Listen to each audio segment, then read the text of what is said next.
반갑습니다. 올림픽을 개최하는 많은 도시들이 당초보다 훨씬 더 많은 예산을 초과로 지출한다고 주장됩니다. 여기서는 올림픽을 개최한 도시들이 예산을 초과로 지출한 실태와 그 이유를 몇 가지 살펴보겠습니다. 영국 옥스퍼드 대학의 벤트 플루베르그 교수는 1960년부터 2020년까지 올림픽을 개최한 도시들이 예산을 분석했습니다. 그런데 거의 대부분의 도시들이 당초 예산을 초과로 지출한 것으로 나타났습니다. 그동안 하계올림픽을 개최하면서 예산을 초과로 지출한 도시 중에서 76년 몬트리올이 720%, 2016년 리우가 353%, 92년 바르셀로나가 266% 순으로 나타났습니다. 하계올림픽을 개최하면서 당초 예산보다 평균 213%나 초과 지출한 것으로 나타났습니다. 동계올림픽은 1980년 레이크 플래시드가 324%, 2014년 소치가 289%, 94년 릴리함메르가 277% 순으로 나타났습니다. 동계올림픽은 평균 142%를 초과 지출했습니다. 동하계올림픽은 평균 172%를 초과로 지출한 것으로 나타났습니다.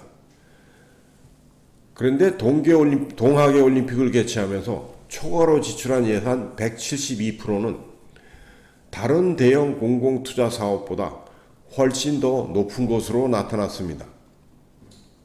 올림픽을 개최하는데 준비기간은 통상 7년으로 대형 공공투자 사업보다 더 짧은 데 비해 초과로 지출되는 예산 비율은 훨씬 더 높습니다.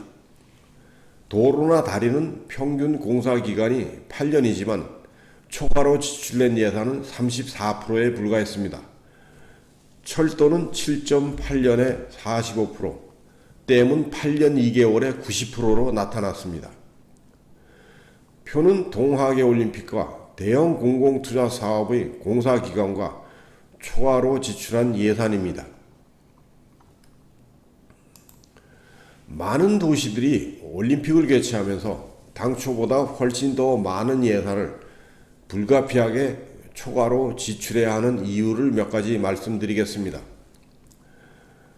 첫째, 2017년 IOC에서 제33회 하계올림픽은 2024년 7월 프랑스 파리에서, 제34회 하계올림픽은 2028년 7월 미국 LA에서 개최하기로 결정했습니다.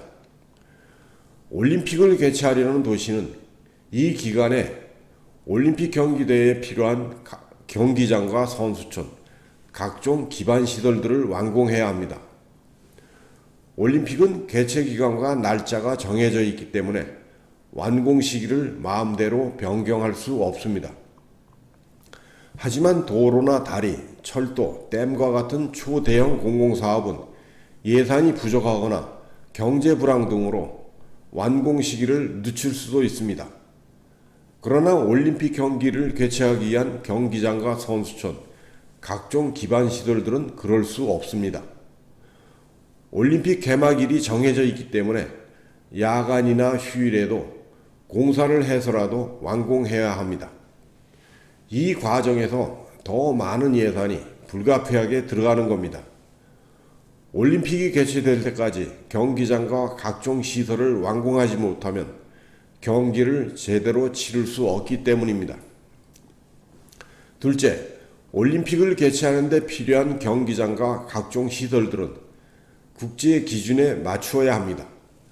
경기장과 관련 시설들은 IOC와 같은 국제 스포츠 연맹에서 요구하는 종목별 경기장 특성과 기준을 철저하게 준수해야 합니다. 경기장과 시설을 준비하는 과정에서 물가 상승, 예산 부족 등을 이유로 국제 기준에 미달하는 경기장을 건설할 수 없습니다. 올림픽 경기에 필요한 경기장 규모와 관중석, 거리 등을 개최 도시가 마음대로 변경할 수도 없습니다. 아주 가끔 IOC와 협상해서 경기장 규격을 조정하는 경우도 있습니다. 하지만 대부분의 경기장과 시설들은 국제 기준에 맞춰야 하기 때문에 협상의 여지가 거의 없다고 할 수 있습니다.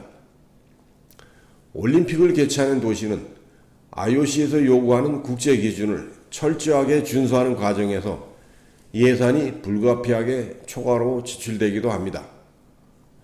셋째, 올림픽을 준비하는 과정에서 여러 가지 여건이 변화해서 예산이 불가피하게 추가로 지출되기도 합니다. 올림픽 준비 기간 중에 물가가 상승해서 임금과 원자재 가격이 상승하기도 하고 경기장 건설 중에 역사적 유물이 발견되거나 집안 침하 등 난공사로 더 많은 예산이 들어가기도 합니다. 실제로 1970년 미국 덴버시는 76년 동계올림픽 개최권을 얻었으나 72년 미넨올림픽 테러 사건으로 선수와 관중들의 안전을 위해 당초보다 300% 이상이나 더 많은 예산을 초과로 지출해야만 했습니다. 결국 덴버시는 자금을 마련할 수 없어서 개최권을 반납해야 했습니다. 또 캐나다 밴쿠버는 우리나라 평창, 오스트리아 짤츠부르크 등과 치열한 경쟁을 통해서 2010년 동계올림픽 개최권을 따냈습니다. 하지만 올림픽을 준비하는 과정에서 당초보다 훨씬 더 많은 예산이 초과로 들어갔습니다.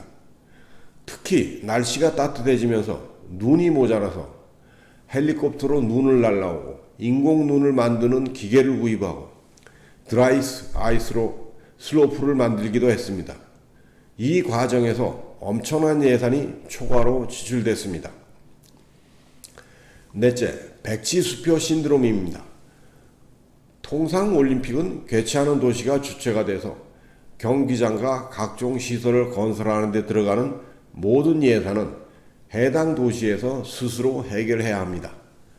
하지만 올림픽을 개최하는 도시에서 예산이 부족할 경우 중앙정부에서 모두 지원해 주기도 합니다. 올림픽을 준비하는데 예산 부족으로 경기장 등 관련 시설을 부실하게 만들 수 없기 때문입니다.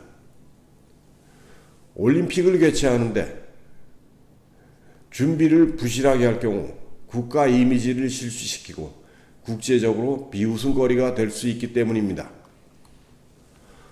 올림픽을 개최하는 도시에서 요구하는 예산을 중앙정부가 무조건 지원해 주는 행위는 백지수표와 유사하다고 주장되기도 합니다. 많은 나라의 중앙정부에서 올림픽을 개최하는 도시들이 요구하는 대로 예산을 무조건 지원해 주고 있는데 이를 백지수표 신드롬이라고 합니다. 이와 같은 백지수표 신드롬이 존재하는 상황에서 올림픽을 개최하는 도시들은 예산을 방만하게 사용하려는 경향이 있습니다. 이때 개최도시 정치인들은 가능한 보다 많은 예산을 따내기 위해서 정치적 영향력을 행사하기도 합니다. 정치인들은 지역 발전을 위해서 열심히 일했다는 평가를 받고 정치적 지지 기반을 강화하기 위해서입니다. 다섯째, 항구적인 초보자 신드롬입니다. 올림픽은 4년마다 다른 도시에서 개최됩니다. 처음 개최하는 도시들이 많이 있습니다. 올림픽 경기대회를 처음 개최하는 도시들은 국가 이미지 제고, 사회적 통합과 단합, 경제사회적 발전 등을 위해 의욕적으로 준비하려고 합니다. 특히 여기에 정치적 목적이 개입될 경우 많은 돈이 들더라도 최첨단 경기장과 각종 시설을 무리하게 건설하려고 합니다. 또 지역의 정치인들은 정치적 입지를 강화할 수 있다는 점에서 많은 시설을 건설할 것을 요구하여 예산이 초과로 지출되기도 합니다. 이를 항구적인 초보자 신드롬이라고 합니다. 또 IOC에서는 올림픽을 개최하는 도시가 예산을 초과로 지출하더라도 이를 강제로 억제할 유인이 없습니다. 오히려 국제기준 준수, 세계적인 관심 증대 등을 이유로 예산을 지나치게 절감하려는 것을 반대하려는 경향도 있습니다. 많은 예산을 들여서 최첨단 경기장 시설을 갖추어 올림픽을 개최할 경우 전 세계적으로 많은 관심을 끌 수 있으며 IOC의 위상과 수익이 늘어날 수도 있기 때문입니다.